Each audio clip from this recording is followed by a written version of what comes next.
Olá, caríssimas irmãs, caríssimos irmãos, que a paz de nosso Senhor Jesus Cristo nos envolva em mais essa oportunidade de estudo.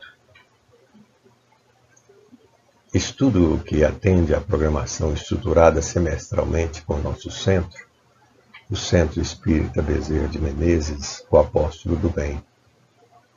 Hoje temos como pauta refletir acerca do tema a purificação do templo. É importante salientar que nosso centro, além da programação de estudos presenciais, também oferece uma programação de estudos gravados, os quais são disponibilizados em nosso canal no YouTube, sempre às sextas-feiras às 20 horas, como este estudo, que será disponibilizado no dia 5/4. É importante destacar também que nessa programação consta uma live que é realizada mensalmente no último domingo de cada mês pelo nosso irmão Aderlande Ferraz. Então, agora vamos dar sequência à preparação desse tema. E para isso vamos, então, fazer a nossa oração. Divino Mestre Jesus, nosso Senhor, estamos elevando os nossos pensamentos para rogarmos ao vosso coração de infinita bondade a bênção que, envolvendo-nos neste momento, nos favoreça, Senhor, conduzir a nossa programação em clima de serenidade e harmonia. Permita-nos, Senhor, também podermos contar com a presença dos mensageiros do Senhor, nossos mentores espirituais, a compartilhar conosco desses momentos, ampliando-nos as possibilidades de refletirmos acerca do tema proposto. Que a vossa paz, Senhor, nos acompanhe agora e sempre. Assim seja. Nós queríamos, então, começar com essa pergunta: como entender o ensinamento que o texto sugere? Quando nós debruçamos, então, para estudar os ensinamentos de nosso Senhor, nós sempre devemos buscar a essência do ensinamento, tomando como base nosso Senhor como educador. Um educador que nos acena acerca dos valores da vida. Educador que é para nós a referência acerca do amor. Então, mais um texto que vamos analisar. Então, como entender esse ensinamento? O ensinamento que o texto sugere, tomando como base, obviamente, os princípios doutrinários, os princípios da doutrina espírita. Outra pergunta que vamos utilizar e tomar como referência para conduzir a nossa programação é essa: como aplicar, ou melhor, como podemos aplicar a lição de Jesus em nossas vidas? Como podemos aplicar o ensinamento de nosso Senhor em nossas vidas? É algo que nós precisamos refletir e é isso que queremos com esse estudo, sabe? Bem, vamos compartilhar aqui o texto do Evangelho, né? Nós tomamos como base as anotações de Marcos. E no versículo 15 do capítulo 11, tem a seguinte anotação: E vieram a Jerusalém, e Jesus, entrando no templo, começou a expulsar os que vendiam e compravam no templo. E derribou as mesas dos cambistas e as cadeiras dos que vendiam pombas. No versículo 16: E não consentia que ninguém levasse algum vaso pelo templo. Segue. Bom, e nos versículos seguintes, versículos 17, 18 e 19, nós temos o seguinte registro: E os ensinava dizendo: Não está escrito, a minha casa será chamada por todas as nações casa de oração? Mas vós a tendes feito covil de ladrões.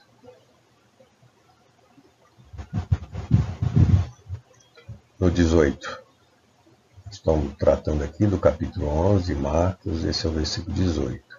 E os escribas e príncipes dos sacerdotes, tendo ouvido isso, buscavam ocasião para o matar, pois eles o temiam, porque toda a multidão estava admirada acerca da sua doutrina. E sendo já tarde, saiu para fora da cidade. Este é o trecho que está no capítulo 11 de Marcos. Capítulo 11, versículos de 15 a 19, que nós projetamos aqui. A questão é como entender o sentido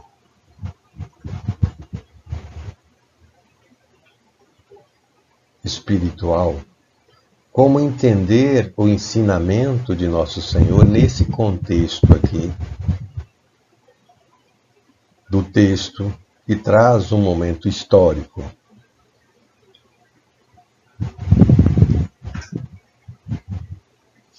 Essa é a grande questão. Como entender? E mais, como tomar esses ensinamentos como referência para a nossa vida, para nós planejarmos e organizarmos a nossa vida.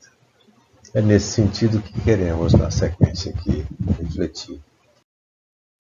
Bem, para nós podermos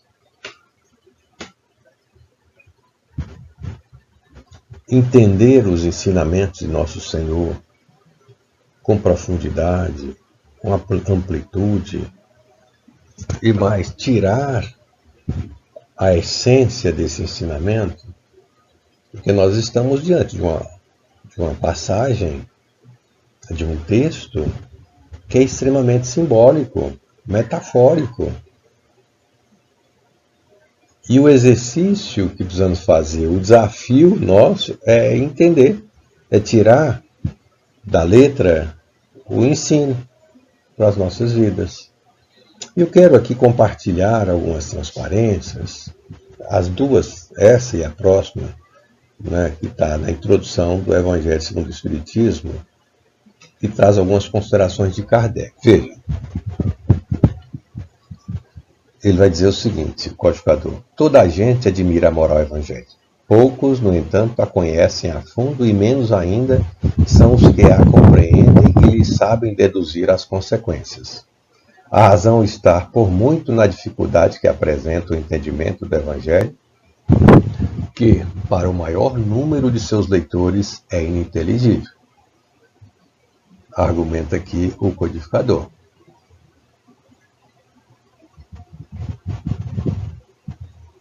Olha só, para o maior número de seus leitores é ininteligível. Porque um texto como esse que nós compartilhamos, como devemos compreendê-lo? Qual é a essência do ensinamento de nosso Senhor, né, contida nesse texto? E Kardec, aliás, essa parte da introdução é muito interessante do livro Evangelho segundo o Espiritismo. Nós vamos compartilhar só essa transparência e a próxima. ele vai tratar desses aspectos. E mais, vai, assim, abrir uma perspectiva para nós, espíritas, de como entender os ensinamentos de Nosso Senhor. Como estudar a Bíblia. Para não ficarmos presos à letra. E sim entendermos o aspecto metafórico, o contexto histórico, mas apurar aí a essência, o substrato do ensinamento que deve alimentar as nossas almas no dia a dia. Vamos aqui na sequência. Argumenta ainda o codificador. Muitos pontos dos evangelhos, da Bíblia e dos autores sacros em geral, só são ininteligíveis, veja, parecendo alguns até irracionais, por falta da chave, o grifo que é nosso no texto, que faculte se lhes apreenda o verdadeiro sentido. Então, que chave é essa que ele está falando? Esta chave está completa no Espiritismo, como já o puderam reconhecer os que o têm estudado seriamente e como todos, mais tarde, ainda melhor, o reconhecerão. À medida que avançarmos no estudo sistematizado da doutrina espírita, temos a chave para entender os ensinamentos de Nosso Senhor. A propósito, em nossa casa, às terças-feiras, sempre de 20 às 21 horas, nós temos um estudo voltado para o Evangelho, que nós denominamos de miudinho. É um estudo que conta com duas partes. A primeira parte em que se estuda o Livro dos Espíritos e a segunda parte, de acordo com o pautado, estuda o Novo Testamento. O que abre uma perspectiva muito grande do ponto de vista metodológico para nós entendermos os ensinamentos de Nosso Senhor contidos no texto do Evangelho. Então, a referência para o estudo do Evangelho está completa no Espiritismo. Vamos aqui adiante e queremos compartilhar também, aqui, isso é interessante, né? Esse trecho aqui está no livro Luz Imperecível, né? Nós tiramos justamente da parte da introdução em que o Honório Abreu ele faz algumas considerações que nós achamos relevantes compartilhar, que nós podemos tomar como estratégias para o estudo e interpretação do Evangelho. Ele vai dizer que o Espiritismo é sem dúvida a chave que nos leva a retirar da mensagem de Jesus a essência divina. A chave aqui está entre aspas, porque Kardec já havia mencionado, portanto, lá no Evangelho segundo o Espiritismo, a chave. Então, para podermos ter essa chave, é preciso estudar os princípios da doutrina espírita, contidos no seu Pentateuco, nos 5 livros da codificação. Evidenciar conteúdo espiritual na perspectiva de cada palavra, frase, versículo ou então de texto completo. Então, esse é o desafio nosso, evidenciar o conteúdo espiritual contido no texto do Evangelho. A partir de cada palavra, cada frase, cada versículo, ou então de texto completo. Isso está no livro Luz Imperecível, né, editado pelo Grupo Espírita Emmanuel, está na introdução de Honório Onofre de Abreu, que é o coordenador dessa obra, inclusive. Viu? E ainda, desculpa, e continuando aqui, ele acrescenta: entender o aspecto literal do texto, para conhecer o significado de palavras, verbos, pessoas, lugar, cargos, circunstâncias, hábitos vigentes à época de Jesus, etc. E esse é o desafio, para podermos então tirar o ensinamento que um texto como esse, de autossimbolismo, traz, como vários textos da Bíblia.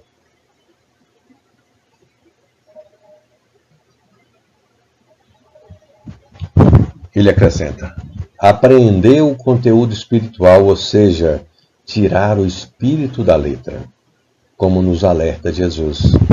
As palavras que vos disse são espírito e vida.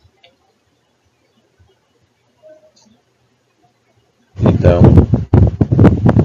esse trecho aqui compartilhado desse livro, Luz Imperecível, né, ele traz algumas estratégias para o estudo e interpretação do Evangelho.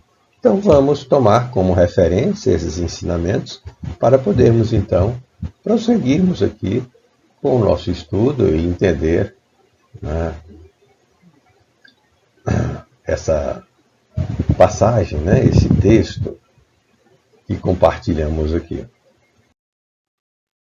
Então nós temos aqui, eu falei há pouco, o Pentateuco Kardeciano, das obras básicas. Vamos apresentá-las aqui, ó. O Livro dos Espíritos, né, publicado em 1857. O Livro dos Médiuns, 1861. O Evangelho segundo o Espiritismo, 1864. O Céu e o Inferno, 1865. E a Gênese, 1868. Esses livros, portanto, constituem a referência básica, né, aquela referência bibliográfica básica para podermos desenvolver o estudo sistematizado da doutrina espírita e, portanto, termos acesso à chave que nos leva a compreender os ensinamentos de nosso Senhor Jesus Cristo.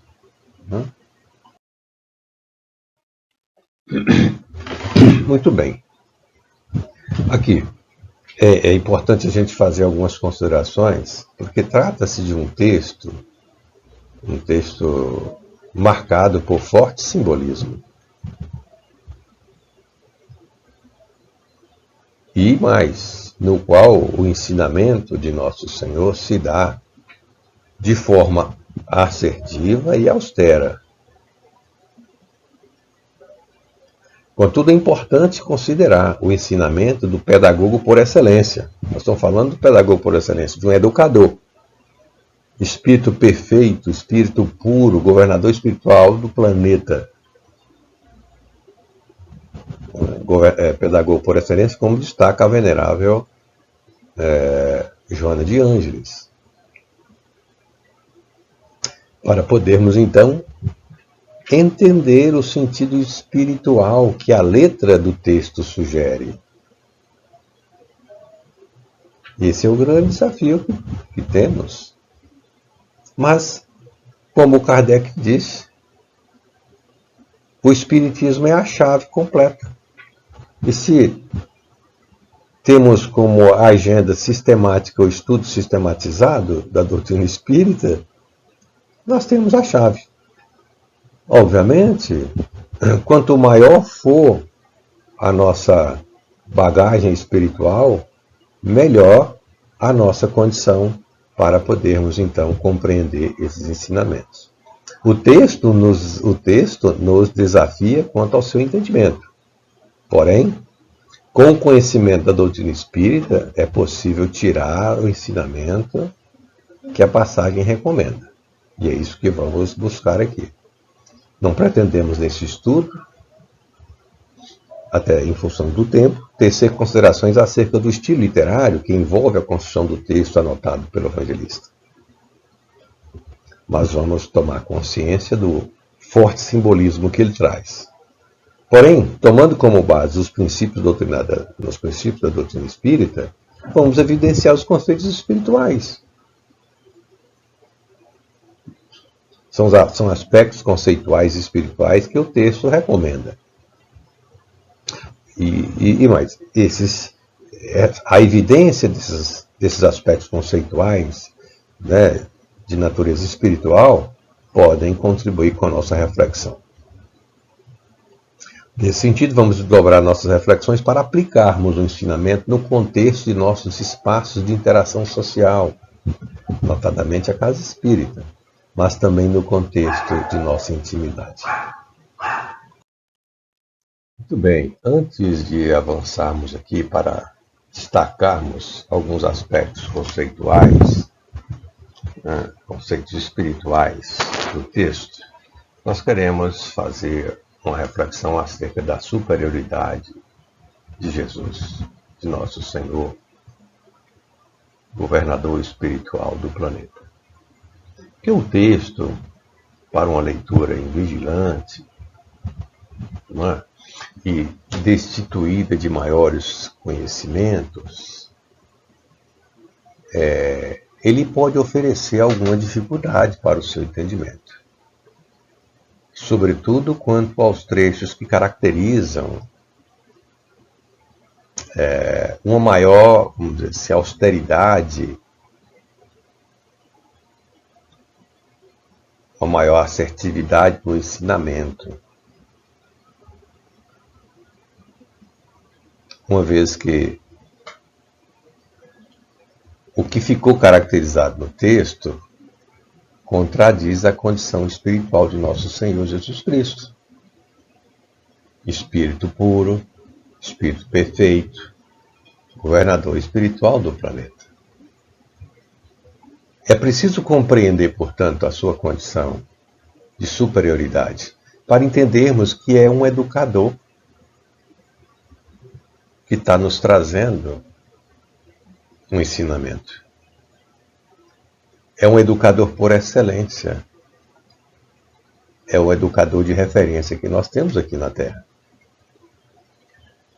E isso pode surgir estranho, portanto, para quem faz uma leitura mais vigilante. Mas Kardec, sabiamente, no livro Evangelho segundo o Espiritismo, no capítulo 23, está no item 3, ele traz um aspecto muito interessante, que ele diz o seguinte, que certas palavras, gestos, talvez, né, aliás, muito raros, atribuídos ao Cristo, fazem tão singular contraste com o seu modo habitual de falar, que instintivamente se lhes repele o sentido literal, sem que a sublimidade da sua doutrina sofra qualquer dano.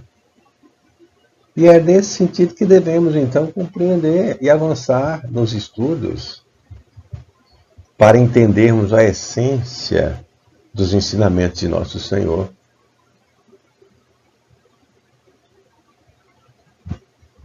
Acerca do amor, sobretudo. Por isso queremos aqui refletir acerca da superioridade de Jesus, antes de avançarmos ali no texto, né? Vamos então, na sequência aqui, compartilhar mais alguns trechos que nós pesquisamos, não só na obra, né, da codificação do Pentateuco, mas sobretudo em algumas obras subsidiárias também. E aqui tem um trecho também do Evangelho, do capítulo 1, que o Kardec vai dizer o seguinte, que o papel de Jesus não foi o de um simples legislador moralista, tendo por exclusiva autoridade a sua palavra. Cabia-lhe dar cumprimento às profecias que lhe anunciaram o advento.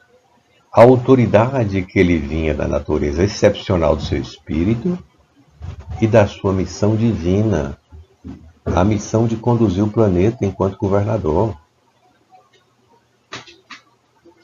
Qual a nossa condição espiritual há 4 bilhões e 500 milhões de anos atrás, que ele já era governador. Ele é a referência da construção do planeta. É nessa perspectiva que precisamos entender o ensinamento contido no texto. E mais. No livro A Gênese, capítulo 15, o Kardec vai dizer o seguinte: como o homem tinha o organismo dos seres carnais, mas como espírito puro, desprendido da matéria, devia viver mais a vida espiritual do que a vida corpórea, cujas fraquezas não possuía. Será que temos que entender no texto que nós compartilhamos aqui, bíblico, no Jesus sem controle? Não. Ali traz a essência de um ensinamento para o qual nós devemos aprender. No livro A Caminho da Luz, o Espírito Emmanuel, pela psicografia do Chico Xavier, vai dizer o seguinte: que a manjedoura assinalava o ponto inicial da lição salvadora do Cristo, como a dizer que a humildade representa a chave de todas as virtudes. Começava a era definitiva da maioridade espiritual da humanidade terrestre, de vez que Jesus, com sua exemplificação divina, entregaria o código da fraternidade e do amor a todos os corações. O texto traz algum Jesus fora do equilíbrio? Não.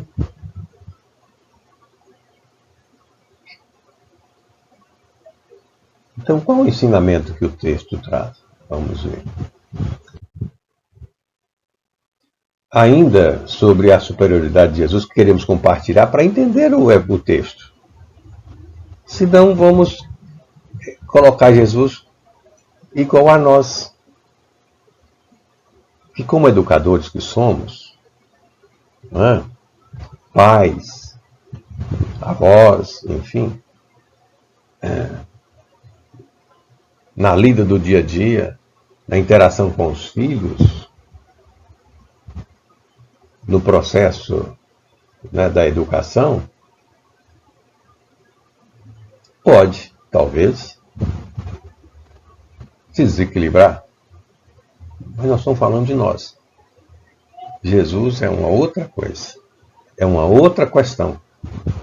Nós estamos falando de nosso Senhor. O Espírito puro, perfeito. E aqui no livro A Gênese, capítulo 15, o Kardec vai dizer que a superioridade de Jesus sobre os homens não estava nas qualidades particulares do seu corpo, mas nas de seu espírito, que dominava a matéria de maneira absoluta, e nas de seu espírito extraído da quintessência dos fluidos terrestres. E no livro Desperte e Seja Feliz, Joana de Ângeles, pela psicografia do Divaldo, vai dizer: Jesus transcende, desse modo, os estágios do processo evolutivo da Terra.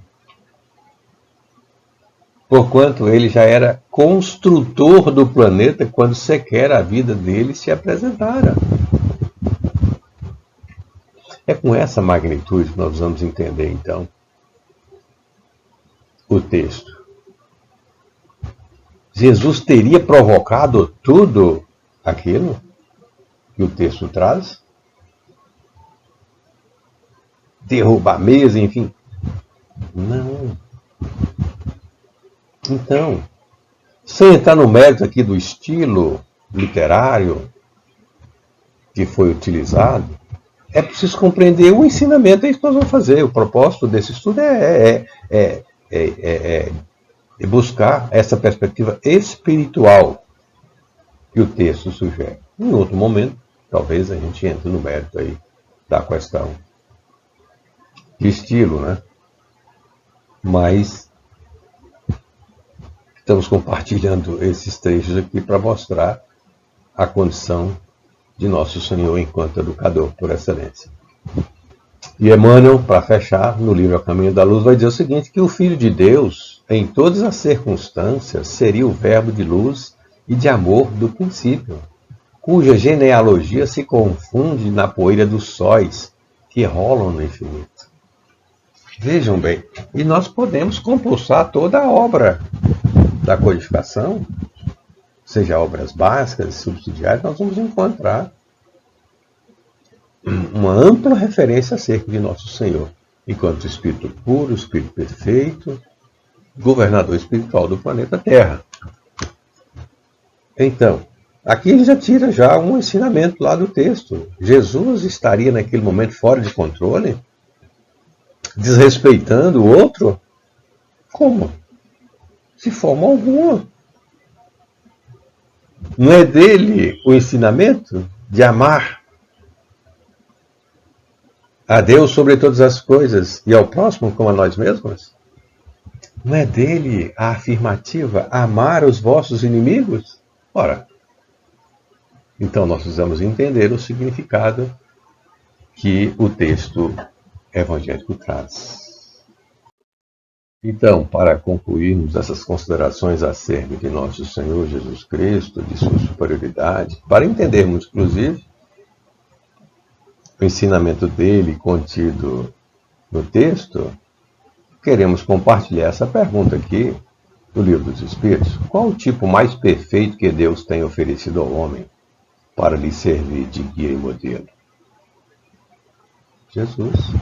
Então, quando Kardec formula aos espíritos superiores essa pergunta, a resposta é categórica: Jesus é a nossa referência, educador por excelência.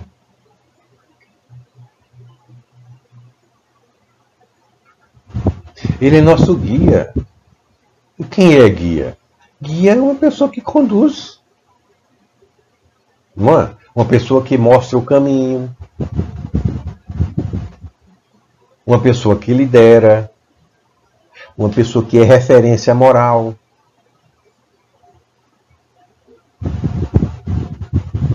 Referência intelectual.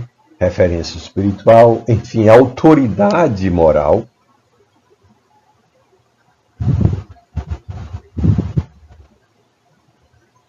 Esse é o guia. Esse é nosso Senhor. Que devemos compreender, então, ao estudar esse texto da purificação do templo. A pergunta que Kardec faz, ele fala de modelo. Qual o tipo mais perfeito que Deus tem oferecido ao homem para lhe servir de guia e modelo? Jesus. E modelo? Modelo é uma referência. É um parâmetro. É a bússola. É um direcionador que nos orienta a conduta. Enfim, é o modelo que nos conduz a Deus.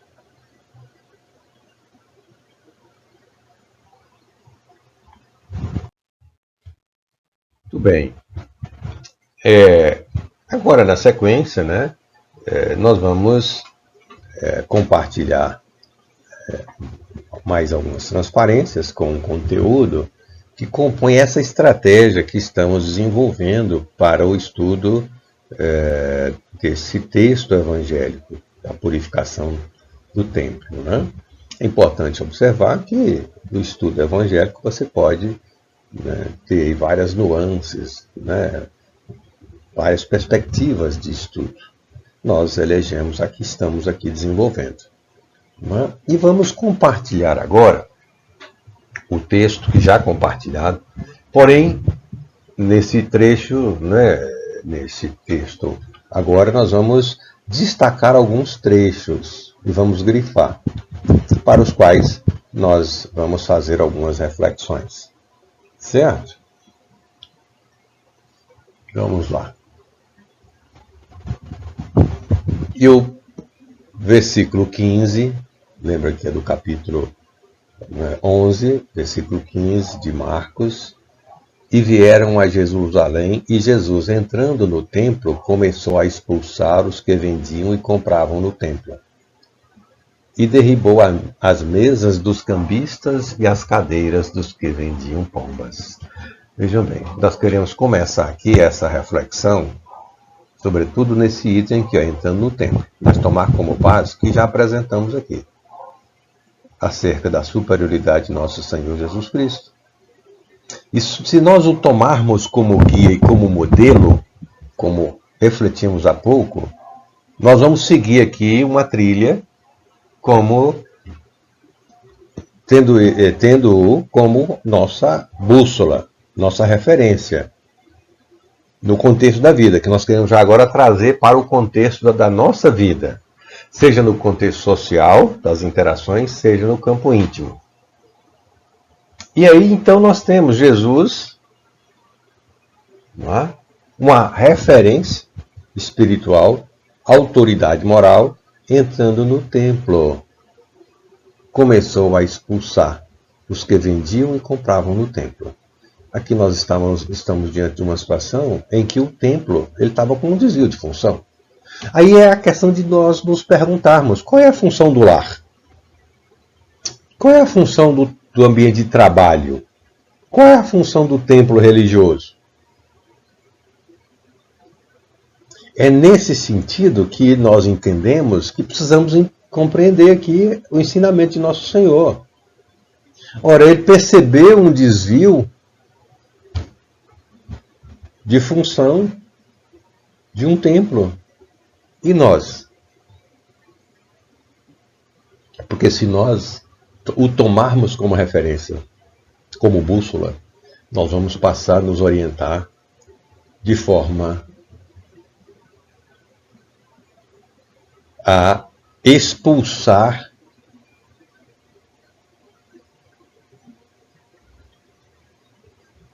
pensamentos, atos, tudo aquilo que não condiz com o propósito da vida, que é atender às necessidades do espírito imortal. Quais são as nossas necessidades? De onde nós viemos? Para onde nós vamos? E o que estamos fazendo aqui? Qual o nosso propósito? Ora, responder essas perguntas nos leva, portanto, a tomar consciência acerca de ter aqueles ambientes nos quais nós nos relacionamos, seja no nosso lar, seja na instituição religiosa, seja na instituição de trabalho, ora, tendo-os como oportunidade para o nosso crescimento espiritual, para darmos significado à vida. Quando nós não o fazemos, é porque estamos aí, permitindo essa invasão de mercadores. Os que vendiam e compravam no templo é o mundo. São as convenções do mundo que às vezes passam a prevalecer em nossa vida, contaminando o nosso íntimo, sabe? E a partir daí, nós passamos a ter dificuldade na organização do lar, na organização do escritório, da nossa atuação, no ambiente de trabalho, da instituição religiosa. Porque vendiam e compravam no templo e derribou as mesas, os cambistas e as cadeiras dos que vendiam pombo. Nós precisamos entender numa perspectiva da organização. Quando a vida com Jesus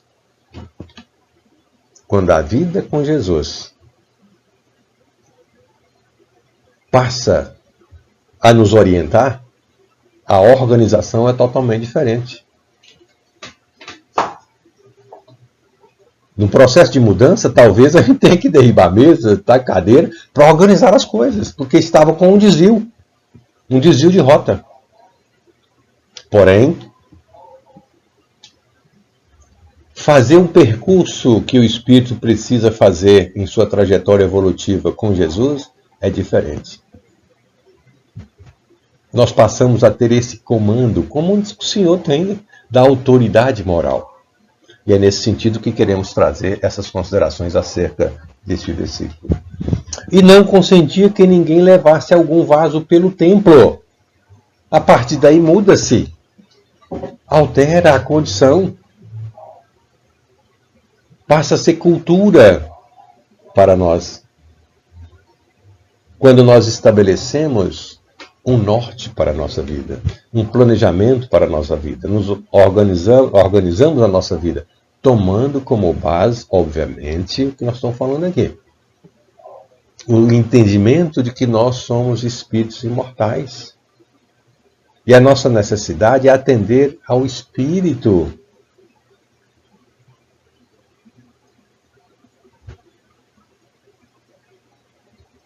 Voltando aqui, no termo expulsar os que vendiam e compravam no templo. Nós alterarmos vamos dizer assim, esse valor que normalmente prevalece de ter em detrimento do ser. Não, nós vamos ser, porque nós somos seres espirituais. O ter é recurso para alcançarmos um determinado fim. Essas eram considerações nesse sentido aqui, né? Esse versículo 16 é muito interessante, porque quando você promove uma mudança, quando você age de forma determinada, você estabeleceu a diretriz. A partir dali, não existe movimento em falso. Na sequência, olha só. Eu os ensinava dizendo, não está escrito, a minha casa será chamada por todas as nações casa de oração? Não está escrito? Ora, ele remete aqui, àquele momento, às Escrituras.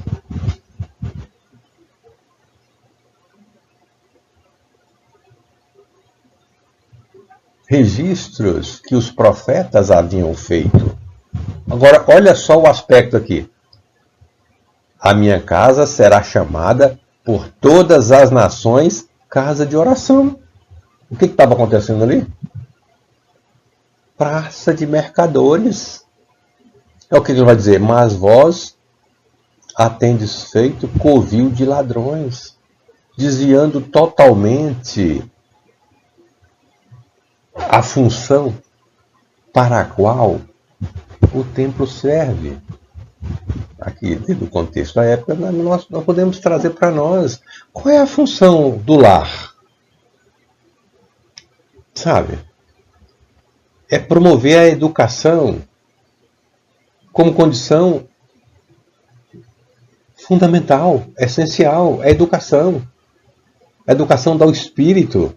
Promover as condições para o progresso do espírito, que é imortal. Então, o percurso que o espírito vai empreender em sua trajetória evolutiva se deve em muito ao ambiente do lar. Ora, desviar essa função é contrariar a vontade de Deus.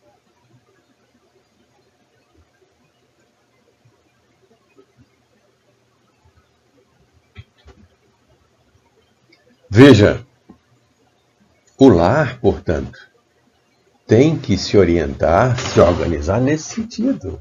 E às vezes nós podemos encontrar irmãos, né, ou algumas instituições familiares, lares e tal, com alguns hábitos que não condiz com esse princípio da formação da educação. Alimentando-se de vícios, sabe?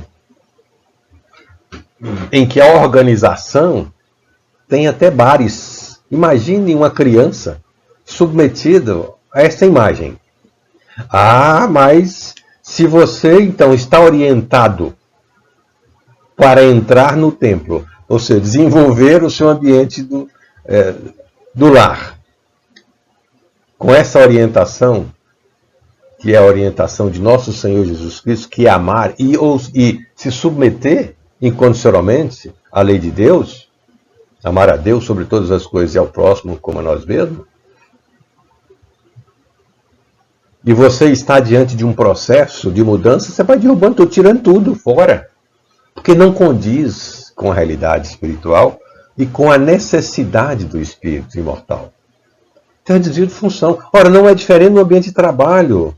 O ambiente de trabalho, mas é para Meio de sobrevivência, subsistência, sim. De remuneração, sim. Mas você deve fazê-lo com dedicação para atender a necessidade do espírito. O ambiente de trabalho precisa de habilidade relacional, habilidade comportamental. Não é só habilidade técnica. Precisa de amor, vivenciação do amor nesse ambiente também. Ora, não é diferente numa instituição religiosa. E no nosso caso, um templo espírita precisa se orientar de forma efetiva a partir de diretrizes seguras. Sabe? Muito bem. Não é diferente do ponto de vista íntimo, porque tudo começa conosco. A nossa casa mental.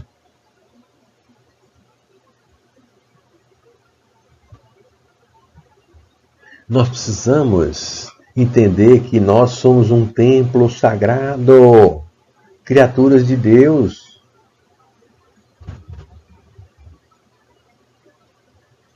E precisamos, então, ter esse espírito determinado, resoluto, forte, para seguir uma orientação. Uma orientação segura, obviamente. E nosso Senhor já nos acenou com esse direcionamento, quando nos disse que eu sou o caminho, a verdade e a vida. Então, o que estamos fazendo da nossa vida? Talvez nós precisamos fazer uma purificação no templo. Qual templo? No templo íntimo, no templo da nossa casa, do nosso lar, do trabalho, enfim, fazer alguma reestruturação. Talvez. Por isso que precisamos refletir. E os escribas e príncipes dos sacerdotes, tendo ouvido isso, buscavam ocasião para o matar, pois eles o temiam, porque toda a multidão estava admirada acerca da sua doutrina. Veja. O grifo aqui em todo o trecho é nosso. A multidão estava admirada acerca da sua doutrina. É a autoridade moral, sabe? É o guia, aquele que é referência, que lidera, que conduz as pessoas por caminhos seguros. Mas alguns não estavam. São os adversários de nosso Senhor. E nós podemos encontrá-los em nós, na nossa intimidade, que é o egoísmo, o orgulho. Sabe? A multidão estava admirada acerca da sua doutrina. Por quê? Porque ele os ensinava. Olha só. No versículo 17. E os ensinava dizendo: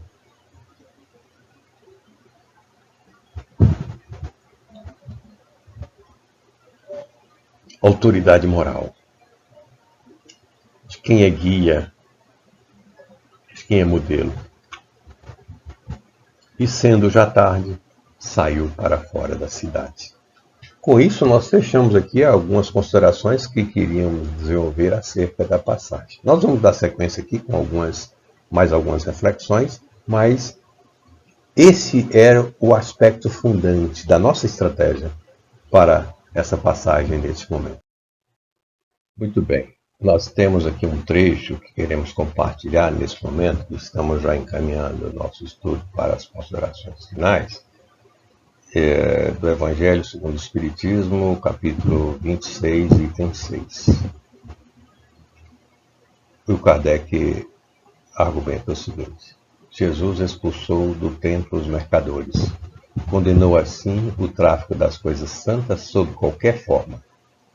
Deus não vende a sua bênção, nem o seu perdão, nem a entrada no reino dos céus. Não tem, pois, o homem o direito de lhes estipular preço.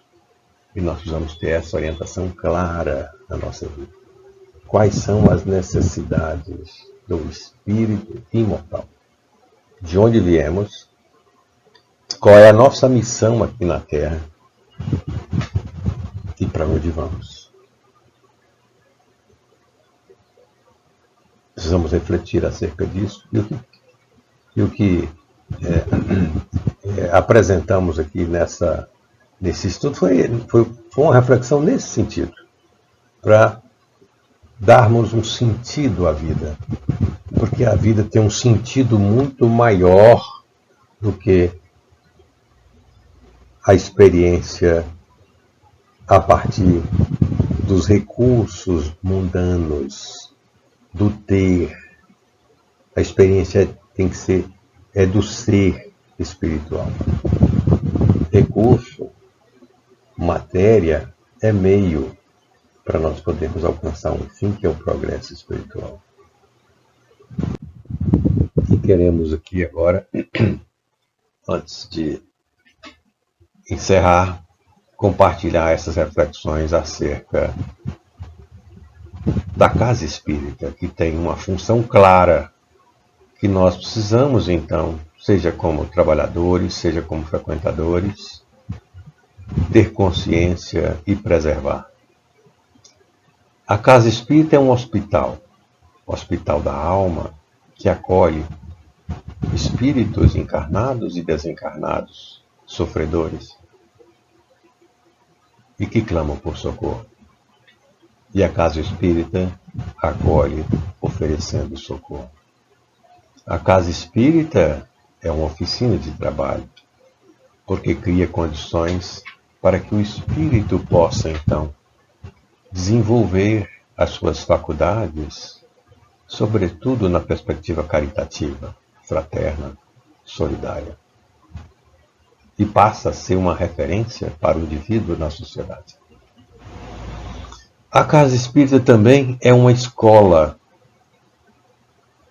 porque promove as condições para o crescimento do espírito, para compreender a vida em sua magnitude, compreender as leis de Deus, compreender a magnitude de Deus em todos os contextos da vida. Portanto, a casa espírita, ela promove essas condições de hospital, oficina de trabalho e escola. Porque acolhe tanto espíritos encarnados como desencarnados e os conduz para Deus. Essa é a coisa santa e que precisamos preservar. E que temos que ter determinação no sentido de fazer com que esse templo sagrado seja efetivamente sagrado, o templo que nos conduz a Deus. Não é? Muito bem. Nós, no estudo aqui, agora que estamos finalizando, destacamos algumas considerações acerca de Deus, nosso Pai, nosso Criador. A inteligência suprema do universo, né? Causa primeira de todas as coisas. Jesus, nosso Senhor, que nós destacamos alguns aspectos acerca da sua superioridade, para entendermos o contexto e tirar o espírito da letra, do ensinamento da purificação do templo. Entender que em nenhum momento Jesus se apresentou com algum descontrole, pelo contrário, muito articulado, planejado, porque ele, enquanto governador espiritual do planeta, esteve conosco, encarnou aqui conosco, para nos trazer esses ensinamentos de perto. E a doutrina espírita, o espiritismo, ele veio, portanto, reviver os ensinamentos do nosso Senhor. Os princípios doutrinários, eles têm como propósito justamente nos conectarmos com Ele, com Jesus, para podermos, então, mantermos essa conexão permanente com Deus, com nosso Pai, dentro de um processo, obviamente, de educação. Porque a essência do texto evangélico é esse, é educação. É o educador, nosso Senhor, nosso guia e modelo, trazendo-nos uma lição. Não é? Isso promove em nós reformas, talvez austeras, duras, sabe? Mas precisamos fazer. Nosso Senhor nos apresentou no texto alguns aspectos assim. Mas isso revela coragem, determinação, propósito, foco. A reforma íntima que nos coloca conectados com Deus. Esse é o processo. E era esse o entendimento que queríamos trazer da purificação do templo. Entender que antes de qualquer coisa nós precisamos purificar o nosso templo íntimo, a nossa casa mental, para podermos então reunir condições para purificar os demais espaços locais que nós podemos entender como templo, que nós reunimos para a nossa interação social. Com isso, nós encerramos nosso estudo, agradecendo a atenção e a paciência de todas e todos que compartilharam conosco dessas reflexões, oportunidade que agradecemos a nosso Senhor Jesus Cristo pelo amparo espiritual de sempre. Muito obrigado, Senhor, pela bênção que nos envolveu em mais essa programação e que possamos, Senhor Jesus, desdobrar essas reflexões ao longo de nossa vida, em nosso cotidiano.